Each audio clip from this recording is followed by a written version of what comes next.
Since my grandpa passed, people will bring me like things from my grandpa all the time, which is like Sweet. so sweet. Last time I was here actually with you, we talked about how I bought him a pocket pussy for Christmas, and you were like, and that was just like a story I was telling, and you were like, you have to tell it on stage. And now in the special, Matthew Stephen Rife, it's the opening bit. Like it's like one of the most prominent things.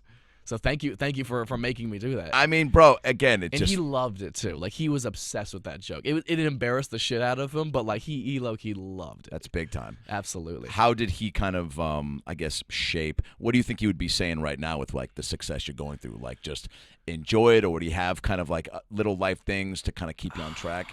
I mean, he was never one for like great advice or anything. He was just very supportive. Like he was just my like biggest fan, I think. Like, someone to share your success with. Yeah, absolutely. He was the first person I wanted to call when anything fun happened. And luckily, like some great things have been moving recently. Like I've been having some fantastic meetings, and there's some great opportunities coming up that I'm very excited to announce in the months coming. Oh hell yeah! But when they happened, like I remember that when the big call came in, as soon as I hung up, I immediately went to like my speed dial, like the favorites or whatever, and I literally almost clicked on his name just out of like instinct, and I was like, "Fuck, I can't call and share this news with him. It really sucks."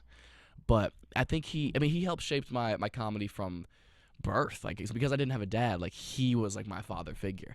I would spend every single weekend with him when I was a kid, and our thing was movies. Yeah, we would just.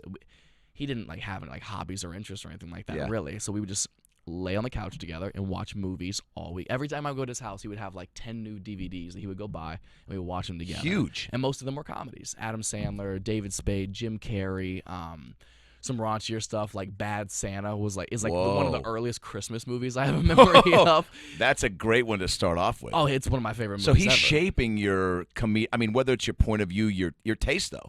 Definitely my taste. It's so people don't realize that to get introduced to that stuff that early, like there's no way you weren't going to be involved in this business. Oh yeah. Or have like that looks fun, or at least just would you guys like talk and quote movie? Like would you all the time? Like that was our thing, is we would always like reenact our favorite like comedic movie scenes together. So ever since a young kid, I was always reciting my favorite like comedy movie lines and stuff like that. And it feels corny even though it's like a full circle thing. So like he had nicknames for all his grandkids. So ever since I was like 5, mine was Hollywood, because I was always quoting movie lines and stuff like that. Whoa. That was always my nickname. It was my name in his phone. Like for years, that's what he would call me. I mean, this was years before I ever thought about doing stand-up or anything like that. That's crazy. So now that I live here and all this, and now that all this success is happening, it's kind of a beautiful. Yeah, full man, circle. that's a good omen. And he was always like my biggest support. Like, he was always the person I knew I could make him like be in tears laughing, and that I think gave me such a confidence to be like, okay, maybe you are actually funny. And when I started out doing comedy at the Columbus Funny Bone when I was 15, it was still a bringer open mic. You still had to get 5 people to buy tickets to give you 5 minutes. God damn. And he would buy 5 tickets because all my friends were in middle school still. So he would come and he would buy 5 tickets, convincing the club that there was like 5 people there to see me, just so I could like do comedy for him. Yeah, I don't know. Probably out doing 8th grade, fingering chicks on a bus. Saying, hey, I can't stop them. That's their life, But I'm here. What do you want me to go tell these 8th graders not to finger? I'm just a guy. I'm just a guy with a microphone. I don't have that kind of power. Bro, that's incredible. Okay, well, that is, I mean, dude, without that is solely being heavily involved in the start of the journey. Yeah. Bro, that's awesome. Thank you, man. Then I got it, I had his hand, I found an old photo when I had to go through his stuff after he passed away, like things that I wanted to take with me. I found this old photo from when I was like 7 or 8 in it, and on the back of it he had like the year, and he wrote Hollywood on the back of it. So I found the photo with his handwriting, and I got it tattooed like, a week after he passed away. Oh, I'm not gonna cry. Don't do it. Dude, that's so awesome, man. Thank you, man. Yeah, it's bittersweet, but he was like so looking forward to coming down for the special taping. He passed away very fast, like 3 months. He was perfectly healthy last July, and then he passed away like the Tuesday or the Monday after Thanksgiving. They happened so fast. So the fact that he wasn't going to make it down there, I just felt obligated to. I scrapped the important message of the special that I really wanted to emphasize with the whole 30% thing. Mm-hmm. And there was one of my favorite bits I've ever written was involved in that, but I felt it was more important to kind of show gratitude and dedicate something to him. So we changed the name of it. We changed like the set decoration and all that kind of stuff, which I won't spoil it because it gets addressed at the end of the special and everything. Wow, dude. So then the name of the title became what? Just more of like, whose call was that then?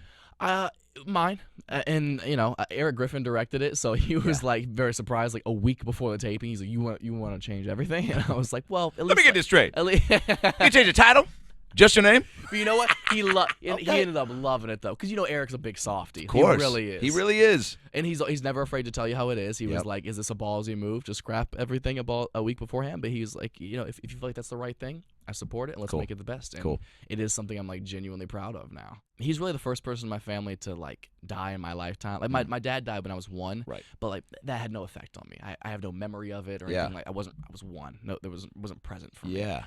But for my grandpa, he's somebody I would talk to literally every single day, and it still doesn't feel real. Like, this is the first thing of death I've really ever had to deal with, at least with somebody close to me. Like, my great-grandparents passed away, like, 6 years ago, but they were, like, 97. Like, that's their time, And the connection's different, right? Yeah. So it still feels like, what do you mean I can't call him? Like, it feels like I'm not allowed versus, like, it's not an option. Does that make any sense? 1,000%. I don't know what stage I'm at in the grieving process. Have you been allowing yourself to, that's a question I get quite often because I am so, like, overwhelmingly busy now, thank God, and I still don't know if that's, like, a blessing or if I'm supposed to be taking that time to reflect. I think he would be happy at how busy I am right now. 1,000%. And I still, a lot of the times before I go on stage, I'll say like a little prayer, because the necklace that I wear, I left this with him in his hospice bed when he last time I saw him, and so he passed away with it like in his hand. So I'll have this with me all the time. Wow, so dude. From time to time, I'll say a little prayer, just like help you have a good show, Grandpa, and hope you enjoy it. Awesome. And what's funny? Since I've started doing that, I did 6 shows in Oxnard, and like not on purpose, but like I think I did a little prayer for like 3 of them, and those were the 3 best shows by far. So like little things like that, That's you're awesome. like, I wonder. And also, funny enough, today is the first day I've been in LA since he passed away that it has not been raining. This might be the first day I've seen sunlight in LA since he passed away. It was so weird how I hadn't seen like a beautiful day since he passed away. So strange.